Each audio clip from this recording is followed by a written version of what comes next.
So after the De'Aaron Fox deal, does this vault GM Brian Wright to one of the better GMs in the NBA?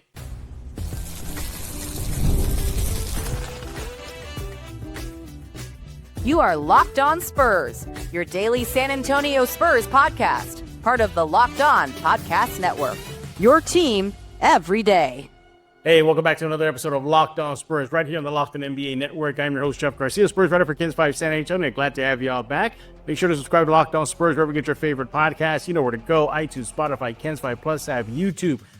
Just pick a platform. We are there. Locked On Spurs newsletter, free to sign up. It's in the description below if you're on YouTube. It says Hello Spurs newsletter, and you got a link there. Click on that link, completely free. Go sign up today. Today's episode is brought to you by FanDuel. Super Bowl 59 is here, and there's no better way to make every play more exciting than with FanDuel Sportsbook. New customers can bet just $5, and if you win, you'll score $200 in bonus bets. Download the app or head to FanDuel.com to get started. What are we talking about today? Yeah, we're still talking about the deal. Yeah, the big deal that got the Spurs, De'Aaron Fox, the Spurs running mate they needed for Wemby. He is in San Antonio. He's going to be wearing jersey number 4. He might play against the Hawks in the Rodeo Road Trip game number 2. Yeah, good times in San Antonio, right? But this kind of leans back to, Brian Wright. After this deal and the deals he made before, which helped this deal to get Fox, does this now push him into one of the better, if not the upper crust of NBA GMs out there right now? And then we're going to recap Rodeo Road Trip game number 1. Spurs Grizzlies. Hey, it was kind of close for a while. And then some of you heard this before, right? Good for first half, bad second half, right? Sound familiar? Well, we're going to get into that in just a few minutes. But yeah, I mean, Fox, man, in San Antonio. And I believe it. First, I never thought I'd say Chris Paul is a Spur. Now I'm saying De'Aaron Fox is a Spur. It's just great moves. And you look at the moves that got De'Aaron Fox San Antonio. All those picks that got traded. Yeah. Who got those picks? Brian Wright.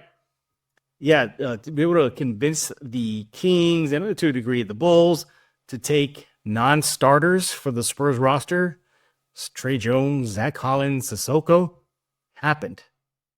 That is artful. What Brian Wright did was just a great, great deal. Many look at the deal and say, yeah, the Spurs won the deal. But again, who orchestrated it? It was Brian Wright. So that leads us to our question. Is he now can we consider him one of the best NBA GMs right now in the league? Let's discuss that with our guest. He is Raul Dominguez of the AP Sports. Follow him on X at Dominguez5. We appreciate his t-shirt he's wearing today too, the Marvel. We love it. We appreciate it. Thank you so much, Raul. How you doing, buddy? Doing good. How you doing? I'm doing good. I know the Spurs lost to Memphis, man, but it just feels like Spurs fans and everybody's just kind of beaming over this Fox deal. You know, before we get into the big question about Brian Wright, I got to ask you, when you saw the news hit, what was your first reaction? I had all signs pointing to the deal happening, but it was just going to be to me. It was, I wanted to see who they were going to give up, because Sacramento reportedly wanted Castle. Yeah. There was talk about the pick from Atlanta. I thought maybe they'd give him Vassell, maybe Keldon, maybe either one or both of them. I just figured there's no way that Sacramento's going to give up Fox without getting, one of the Spurs young stars. And what we're going to talk about later, Brian did a phenomenal job keeping his young core intact. So, but when the trade was announced, I was like, this is a perfect pairing for the Spurs, for Fox, and for Wemby. Yeah, absolutely. I was the same boat with you. When the details came out, my first, look, or where my eyes took me first, were, okay, who did the Spurs lose? That was my first thought. All right, where's Vassell's name? Where's Castle's name? Where's a combination of Keldon and Sochan and bunch of picks? And I kept on reading. I go, okay, picks. Okay, fine, sure, I get that. There's some draft picks there, but no ATL first-round picks? Okay. No major key players on the Spurs' current roster? Okay. And that's it? We're done? Sacramento? That's it? You sure? And now Fox is a Spur. By the way, the Spurs did officially announce it yesterday. So it is official. Obviously, before the game versus Memphis, Coach Miss Johnson saying like, yeah, dynamic player. Can't wait to get him on board on the court. Doesn't see any type of considerable time to mesh with the team and or conditioning. Steph Castle after the game versus Memphis, same thing. Can't wait to play him. He's impressed by the Spurs front office. Good segue here. Bringing a star to the roster, which leaves us the big question about Brian Wright. He gets kind of some flack from Spurs fans. They say, "Oh, who is this guy?" I've heard Spurs fans say he's a hologram. He doesn't exist. You never see him, but there he is working his magic behind the scenes, and he's brought to the Spurs De'Aaron Fox. Raul, should Brian Wright be considered one of the top NBA GMs?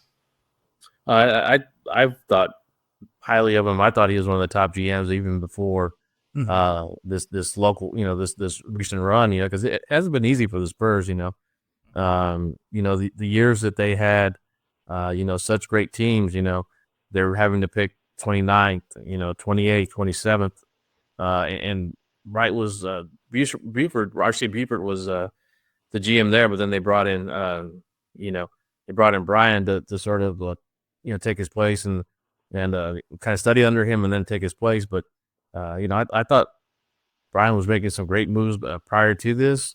You look at the Derek White trade. Yeah. He traded Pirtle back to Toronto, and he got a lot from them. And then the Kawhi trade, Spurs didn't have any leverage. There was no secret that Kawhi wanted out, and yet he was still able to get some good pieces back. He got back DeMar. Pirtle was turned out to be just a great center. He got a draft pick. So I've always thought highly of Brian. I think this cements it in probably other people's eyes, but I've always thought he's one of the best GMs. Yeah. For me, I always gave him kudos a lot on Spurs or just, discussions with fans or with media, and I never had any issues with him. But for me, my big test was what's he going to do when he has to bring in a big player. So when the D Fox rumor started popping, I was like, all right, let's see what you got, Brian Wright. And he passed with flying colors, A+. And, our good friend of the show, Rudy Campos, brought up this good point on yesterday's show, and I want to bring it to your attention. I think a lot of the judgment on Brian Wright pre-Fox deal was, well, he swings for the fences for picks. Well, look at his draft record. It was a no-brainer with Wemby, but, what happened to Josh Primo? Where's Malachi and Wesley right now? So I think a lot of fans were looking at that, his draft record. Raul, what do you think about that? You think just fans were looking at him just because what he was doing with picks and players and draft? Well, he's had some great picks, Devin, Keldon, Josh Primo was looked like he was going to be just a star. Unfortunately, we got involved. Allegedly got involved in some things that he shouldn't have, so they had to, get rid of him. But I thought Josh was going to be a very solid pick. Luka, they did swing for the fences with Luka. Luka Samanic was, you look at the kid or young man. He's this tall, athletic, muscular kid with great hops, great speed, very athletic. I thought he was going to be something special, but it just seemed like he just could never. Seemed like his conditioning was always kind of off. He missed on those, but he, sometimes you have to kind of do that. At certain pick, you have to kind of do that in order to, because they were looking for a superstar. You take a little bit of a risk, thinking, hey, this kid may turn out to be, this young man may turn out to be, something special. But you look at this core. The core that they have, solid picks. Devin, Eldon, Sohan's the big one. Malachi and Wesley. They're not getting a lot of playing time, but they're solid players. Look at what they did early in the season, and then unfortunately they've been out of the rotation. But it's kind of hard for them to get in a rotation. They had Chris Paul, Devin, Castle, and then now they're gonna have De'Aaron Fox. So it's gonna be tough for them to get minutes, but they were solid at the beginning of the year. I still think they're serviceable. Yeah. I thought that they might be included. Me trade, but but they're really good players. So Yeah. I think maybe Samanic was still under Buford watch. I think that might have been one of the last. I think that was one of probably the last drafts he was heavily involved in. But nevertheless, no, you're absolutely right. From Sochan to Keldon to Devin, at that time, primo, until things, kind of came apart. And that's not even forgetting second round. Look at Trey Jones. Trey Jones turned out to be a very solid contributor. As a matter of fact, Mitch Johnson, pregame versus Memphis, shouted him out, shouted out Zach Collins, another move that Brian Wright did. City Sissoko saying like they were instrumental for the franchise before they left. He wished them luck. So there have been a lot of good draft moves. And there's also been deals that have set up the Spurs to make a swing for the fences like they did with De'Aaron Fox. And of course, it helps that, reportedly, De'Aaron Fox had San Antonio as his number one target. By the way, when I was reading all that, Raul, I was like, oh, so that's what it feels like when a star player wants to come to San Antonio. Remember Kawhi? I want to go home. I want to go to California. Here's Fox saying, I want to go home to Texas and rather latch on to the Spurs. So it felt good. But you look at his, that's a good point to take a break. Let's just take a break right here. Let's just dive into more of Brian Wright, his resume, why we consider him one of the better NBA GMs, and did this move for Fox push him into the upper crust of NBA GMs? Your Sam Presti's at that time. Was it Ujiri, Masai Ujiri? So we'll talk about that and more with Raul Dominguez of the AP Sports. Make sure to follow him on X at Dominguez5, and do that right now. He may be wearing a Marvel shirt, but he's really Hulk underneath. He's tough. He's tough. You don't want to mess with him. But first, let's talk about BetterHelp. This show is sponsored by BetterHelp. What are some of your relationship green flags? We often hear about the red flags we should avoid, but what if we focus more on identifying the positive signs in our relationships, those green flags?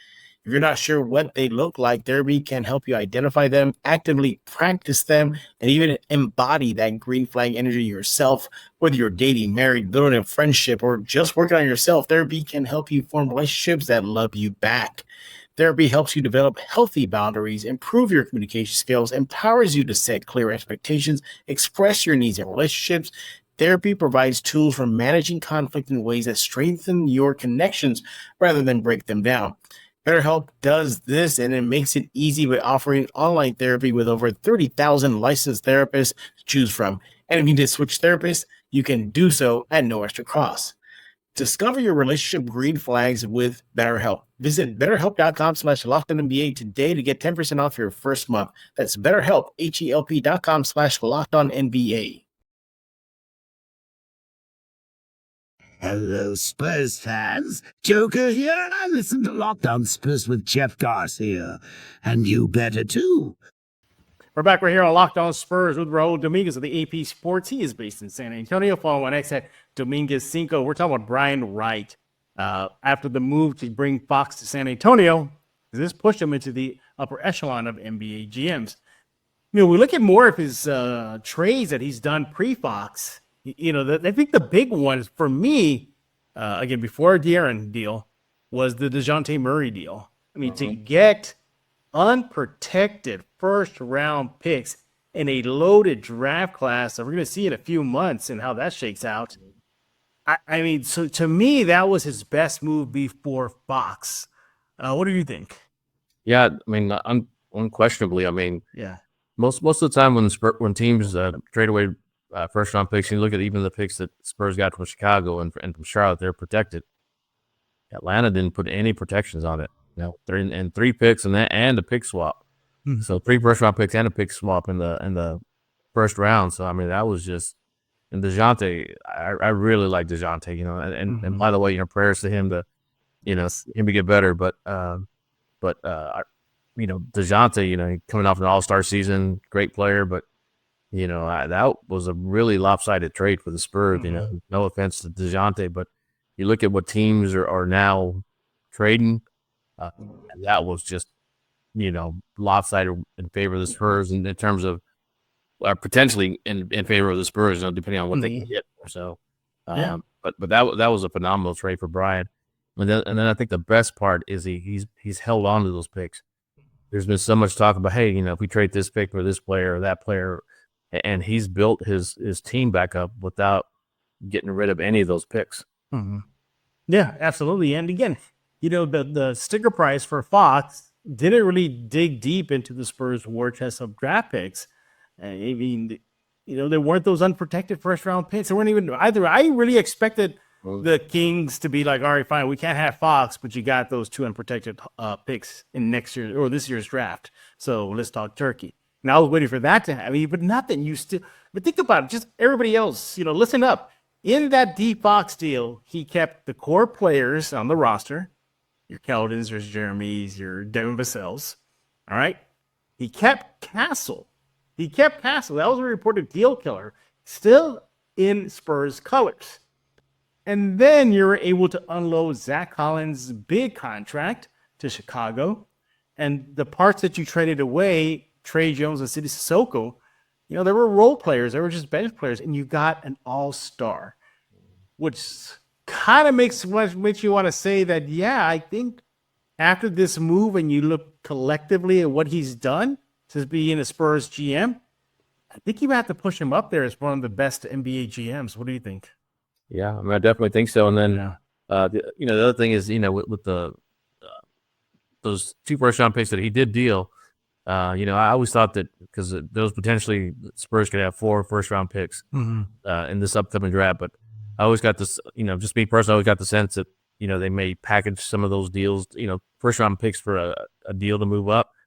Like, it was going to be almost impossible if for some reason they did wind up with all 4 first-round picks. It's going to be nearly impossible for them to keep all those players because of the salary caps, the money, the first round, has guaranteed contracts. So it's going to be tough for them to keep all 4, So I figured that they would trade up, use some of those picks to trade up. But, that they did a phenomenal job getting the all-star point guard and using those 2 of those, 2 of those picks and their own 2027, which may be a late pick in the 20s, depending on how Fox and Wemby mesh together. But like I said, it was just a phenomenal job of him putting those assets together.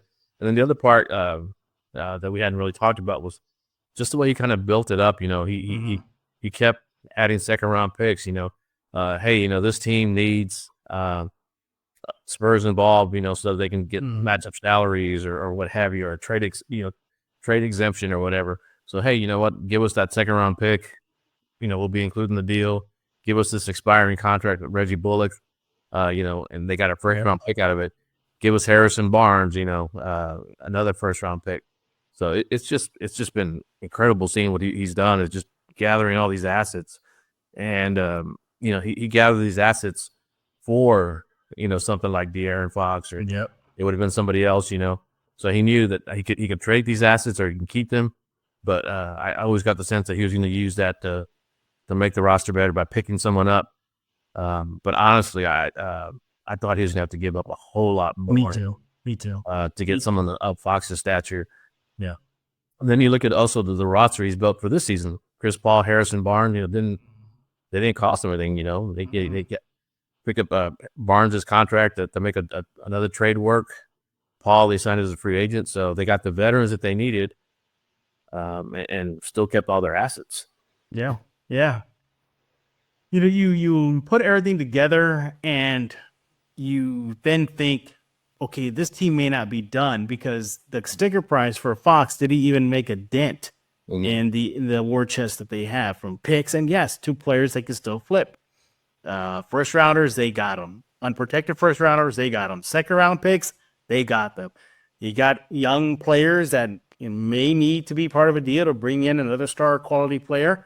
They got it. So they're in the perfect position right now. And again, thanks to Brian Wright. And this is the thing. And I think all other NBA teams are on notice.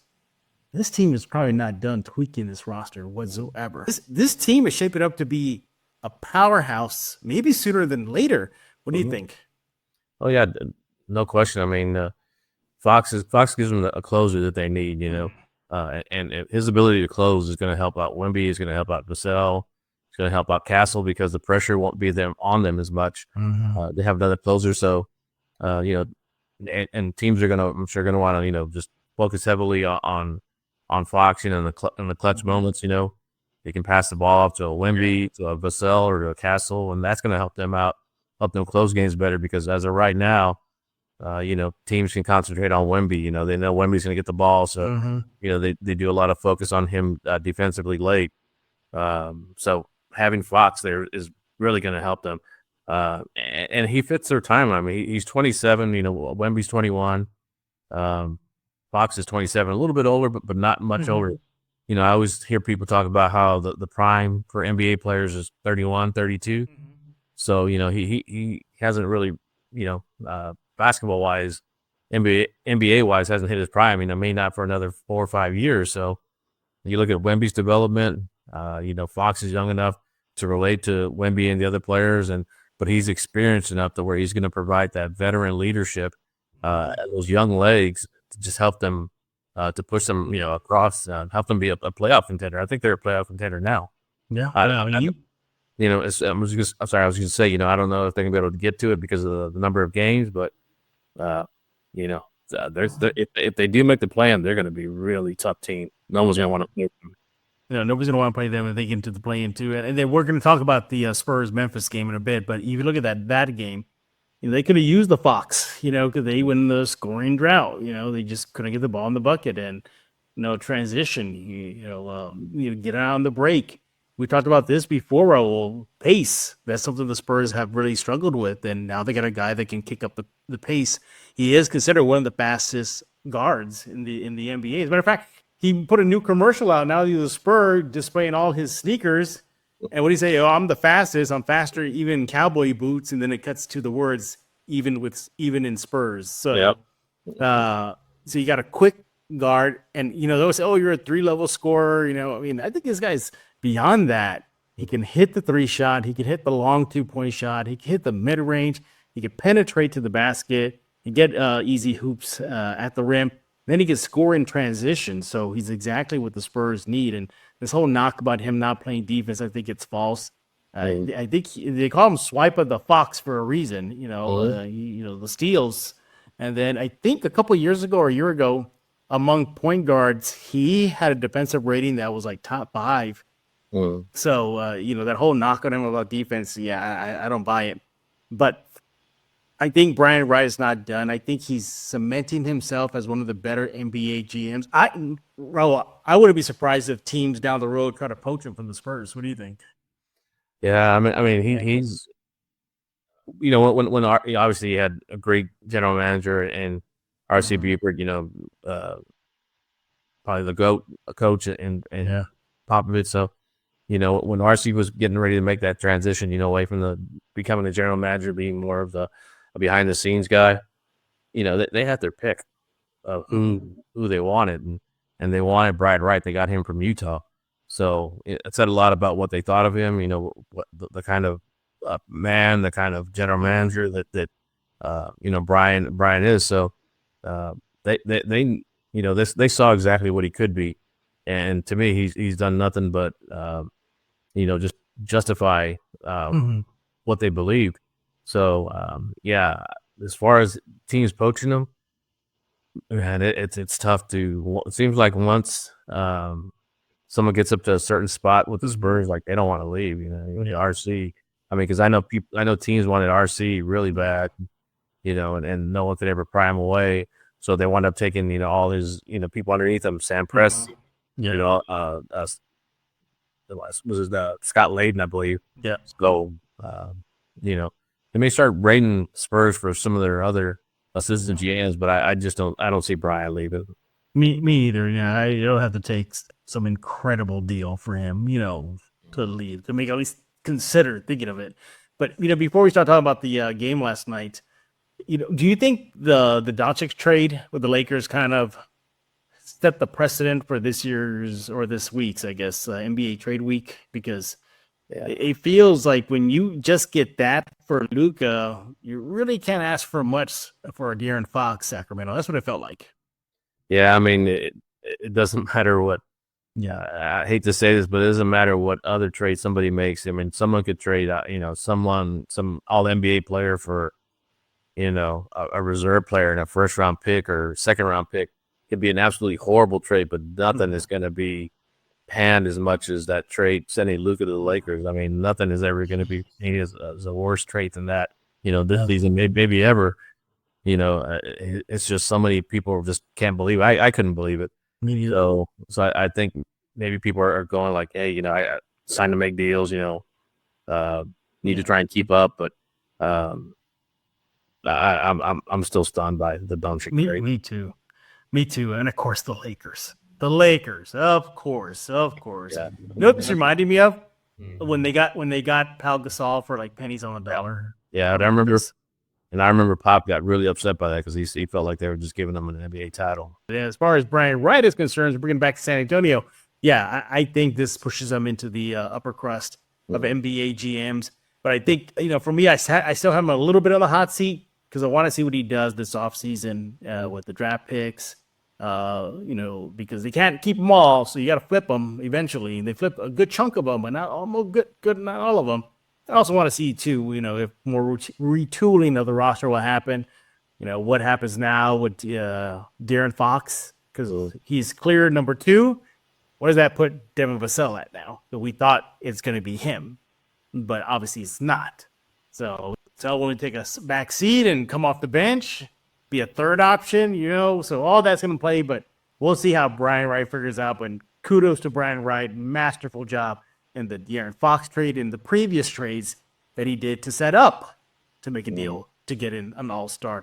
We're not done talking. We'll get back. We're going to look back at yesterday's rodeo road trip game number 1. Wasn't fun, everybody. It wasn't fun. We're going to try to pick things that were kind of good, a lot of bad. Yeah, we'll see how the Spurs did with game 1 away from San Antonio. But first, let's talk about FanDuel. Super Bowl 59 is here. 1 game, 2 teams, endless possibilities. And there's no better way to make every play more exciting than with FanDuel Sportsbook. Whether it's predicting the first down, calling the MVP, or even betting on the coin toss, FanDuel makes it easy to get in onto the action. With live betting all game long, you can adjust your bets as the game unfolds and feel the thrill from kickoff to the final whistle. The live betting feature lets you stay involved no matter what happens on the field, and the app is super easy to navigate. Plus, knowing that you can place a $5 bet and potentially win $200 in bonus bets for the Super Bowl, that's icing on the cake. Download the app or head to FanDuel.com to get started. Bet just $5, and if you win, you'll score $200 in bonus bets. That's FanDuel.com. Bet with FanDuel, official partner of Super Bowl 59.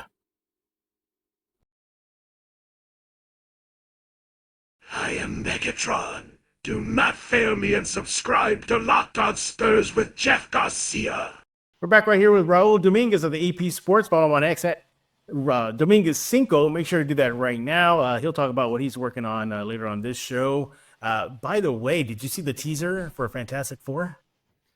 There's one out? Really? I missed it. It's a teaser trailer. It's not the full trailer, but it's out. And look, you'll probably see it after we're done here. But by the time this is out, the full trailer is going to be out. But in the teaser trailer, well, it's a quick teaser trailer, and in it, the rocket that the Fantastic Four took before they got pelted with the meteorites. It's the one from the comic book. It looks like a tower with the spires coming out. Yeah, they went with that one, not a space shuttle looking one, not nothing. And then their emblem, you can see the 4, but it looks like a NASA patch. So it's the 4, and then their names around there is it says Richard, Storm, and Grimm.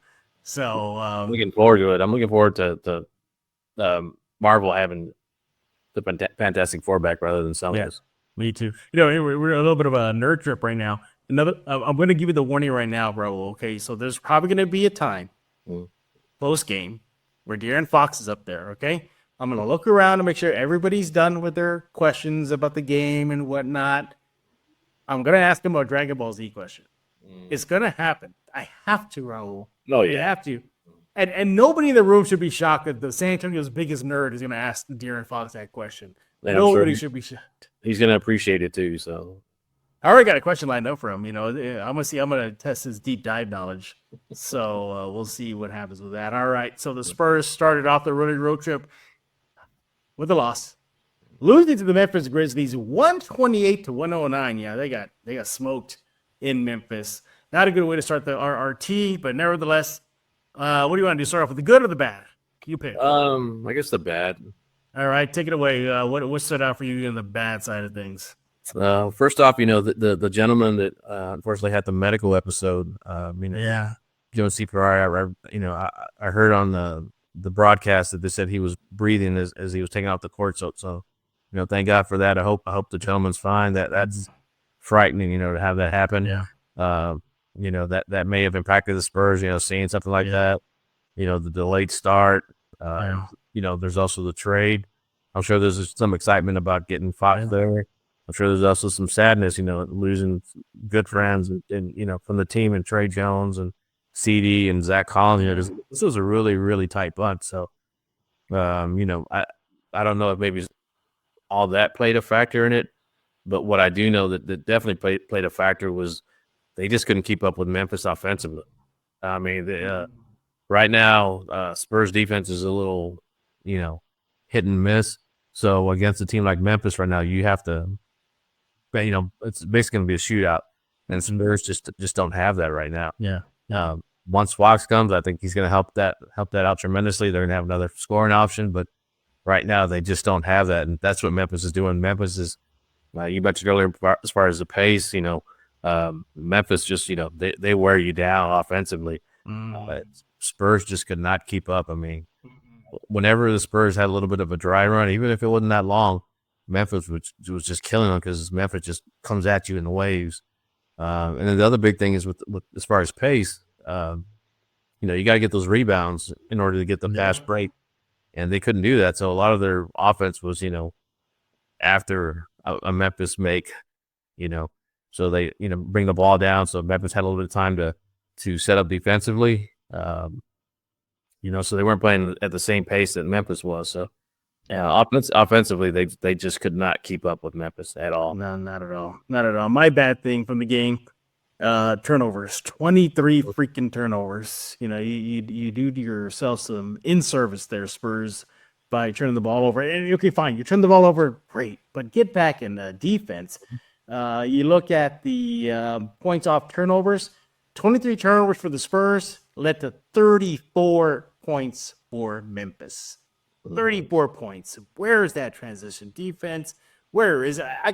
If they just took a take foul, I'll take it. Just try to stop them. Something, for the Spurs. 23 turnovers doesn't help. But and then keep with the turnover theme here. Memphis had 15, but the Spurs only generated I think 8 points off that. So they didn't get that much off that too. So 23 turnovers, which was a little surprising because ahead of the game, the Spurs are actually doing something right in their kind of roller coaster segment of the season right now. They had, at least coming into the game versus Memphis, they had recorded fewer turnovers than their opponents in 3 straight games. So they were taking care of the ball in games, but that went out of the water immediately. Another bad thing for me is just another off-night shooter for Devin Vassell, man. Devin Vassell, 5 for 13 from the field, 33%. He was a minus 16 for the Spurs in 33 minutes. He did finish with 11 points, 3 rebounds and 3 assists. But again, just something that Devin's been kind of labeled as just, inconsistent from the field. Again, maybe it's on his mind about Fox coming in and where does that leave him now? But 5 for 15, Raul, not a good sign from Devin there. No, and Devin just seems like maybe he gets in his head a little bit, because when he's kind of been in these slumps, when he starts to get out of the slump, hit a shot, and you see him go like, kind of do this or kind of celebrate, so it's obviously weighing on him. But he's a great shooter. He's a great mid-range shooter. Maybe. And the other thing I noticed about Devin, the harder the shot, the more likely he's going to make it. If you give him an open look, seems like he misses them. But it seems like if somebody's closing on him, or if he's got has someone right in his face or about to block his shot, he'll make it. Or a fadeaway. The tougher the shot, the more likely he's going to make it. So I think having De'Aaron is going to help because it'll take a little bit of the scoring burden off of him, and De'Aaron's going to be able to get him some good shots, but. With Devin just kind of needs to work from the inside out. Yeah. Some layups, some mid range, and then start going back to the 3-point line. So Absolutely. All right, let's talk about some of the good things that happened versus the Memphis Grizzlies and the Spurs 128-109 loss. Steph Castle, can we just give him the slam dunk contest award already? I mean, seriously. I mean, that dunk he had versus Memphis was just so. I mean, it was just disaster for Memphis. I mean, and he really, that dunk sparked the Spurs. It really did. It just turned, at least at that moment, the tide for San Antonio, because in that second quarter, the Spurs were just getting pasted. And it looked like it was going to be a very long night for the Spurs. But that dunk, and then I think he went on his own personal 10-0 run, versus Memphis. So for me, a bright spot is to play Steph Castle. Your thoughts? Oh yeah, it was, and then he also had that great lob off the backboard with Wemby, and it was a tremendous. When he threw it up off the backboard, I thought, no, he's not gonna be able to. Wemby's not gonna be able to get to it. At first, I thought I can't remember. I think it was Aldima, Wyndham. But at first I thought he was going to get it, and then I thought, well, it's going to be too far for Wemby to get, but it was absolutely perfect. Steph is he's just a tremendous player, and I think anyone who said, well, we got to include Castle, on this pick, I know I had posted some stuff. People were saying like, oh, you're going out potential. We're gonna, we're talking about a proven star. Hopefully after they see him tonight, they see him more, they're going to realize it's not just potential. This kid is good, and he's going to be great. So I mean, and the other thing that I think he gives the Spurs, which I think they do need, is they need a little bit of that attitude. After he dunked the ball, he stared down. He stared him down. And if you look at Memphis has that kind of attitude. With John, with the other guys, like they don't play around. Houston's the same way. Jalen Green, Thompson, Dylan Brooks. There's a little bit of attitude to him. I think I'd like to see the Spurs get that and a little bit more, but Castle definitely has that. Castle does not take any prisoners. So he did great. I think he sort of showed no matter what happens, he should be in that starting lineup. No matter what happens with Fox coming in, he should be in that starting lineup. Yeah, absolutely. And that dunk off the backboard that reminded me earlier in the season. He did that with Wemby again. I think you and I were at that game a minute row, and then I think you had asked me to ask him, or I asked him. Either way, I asked him about that play he had off the backboard, and I don't know if you were in the room at that time. Castle looked at me. He says, he didn't say my name, but he goes, you could have done the same thing too when you have Wemby behind you. So. Just that kind of attitude he has in the game, like, it's not that hard. Just throw it up to Wemby, and you should be good. But, Castle, he finished the game with 21 points, 6 rebounds, 5 assists in 28 minutes. And, of course, Wemby was being Wemby, 27 points, 10 rebounds, 5 assists in 31 minutes. A lot of scary moments for Spurs. I really thought Bassie was going to be done. I really did. The way he clutched his knee, I said, oh, no. I said, and the Spurs lack bigs, and now you're going to lose Bassie. But Bassie was okay. Wemby had a few scares. He had a Memphis guy kind of land. I think it was Gigi Jackson. Land on him. Yeah, he clutched in his shoulder. Wemby drove to the paint, threw his arm up to the layup. It got caught or something. He came down just grimacing. Wouldn't be surprised if they hold Bassie and Wemby out for ATL game. Yeah, I think if De'Aaron's there, I think there's no way Wemby's going to allow them to keep it, to have him sit. So, with Bassie, I mean, I shout out and said, oh no, because Bassie's, such a good young man, but he's dealt with all these injuries, and I just felt horrible. I thought something happened to his knee, and he's just coming back from knee surgery, so I just felt bad for him. So I was really glad to see him, get back up, because like I said, he's gone through a lot. Young man works hard, great attitude. So I was glad to see him get back up. Yeah, absolutely. Any other bright spot you got before we put a wrap on this episode? Trying to think, just Castle and Wemby. I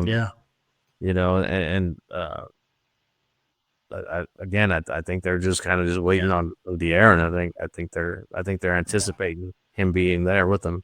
And think about this. You thought a pick and roll with Wemby and CP3 would be deadly. Now imagine that with Fox and Wemby. So Yeah, yes, it's going to be interesting to see exactly what's going to happen with these two guys. You know, I'm going to bring this up because we haven't brought it up, but another bright spot, low key. Hey, Jeremy Sochan connected on both of his 3-point shots. 2 for 2 from the 3 line, Sochan. Way to go. Way to go. Perfect from the 3 line. So, way to go, Sochan. That was a positive. Look, the Spurs got trounced. Okay, we got to find something positive from the win. The Spurs will next face ATL, the Hawks, in the next game, or road trip game number 2 on Wednesday night. So, likely to be the debut of Fox. We shall see. But either way, hopefully the Spurs can snap this. I think they're on a 2-game losing skid now. So, yeah, literally snap that. Yeah, go ahead. No, I was just saying, of course, Spurs own Atlanta's pick, so more losses they can, Yes. Atlanta can get, the better for the Spurs. Yeah, the last thing Spurs fans want to see is a loss to the Hawks and Fox's debut if he does. Flames. Oh, that would not be good. But hopefully the Spurs get the W. He is Raul Dominguez of the AP Sports. Follow him on X at Dominguez5. Make sure to do that right now. I think they should name it the Fantastic Five. You need to be part of that crew, Raul. You need to be part of that crew. What would you rather have? The Johnny Storm's powers, Sue Storm's powers, Richard's powers, or Ben Grimm? I don't know. I think I like Dr. Doom's power. That guy. Oh, look at another level.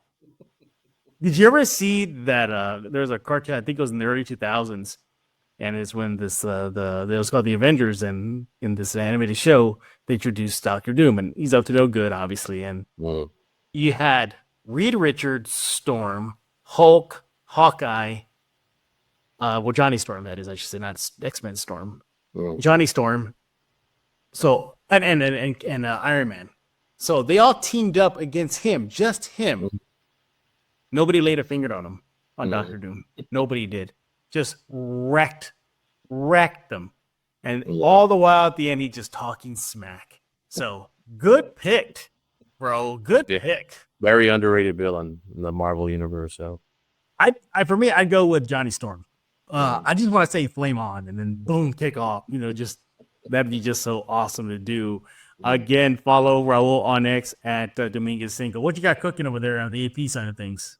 Well, just waiting for the Spurs to come back. They the first time they're going to actually have a break in the road trip, they're going to come back. But it's going to be in Austin, unfortunately.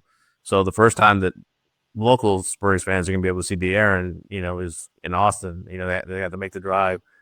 But just kind of waiting for the Spurs to get back and see how they do.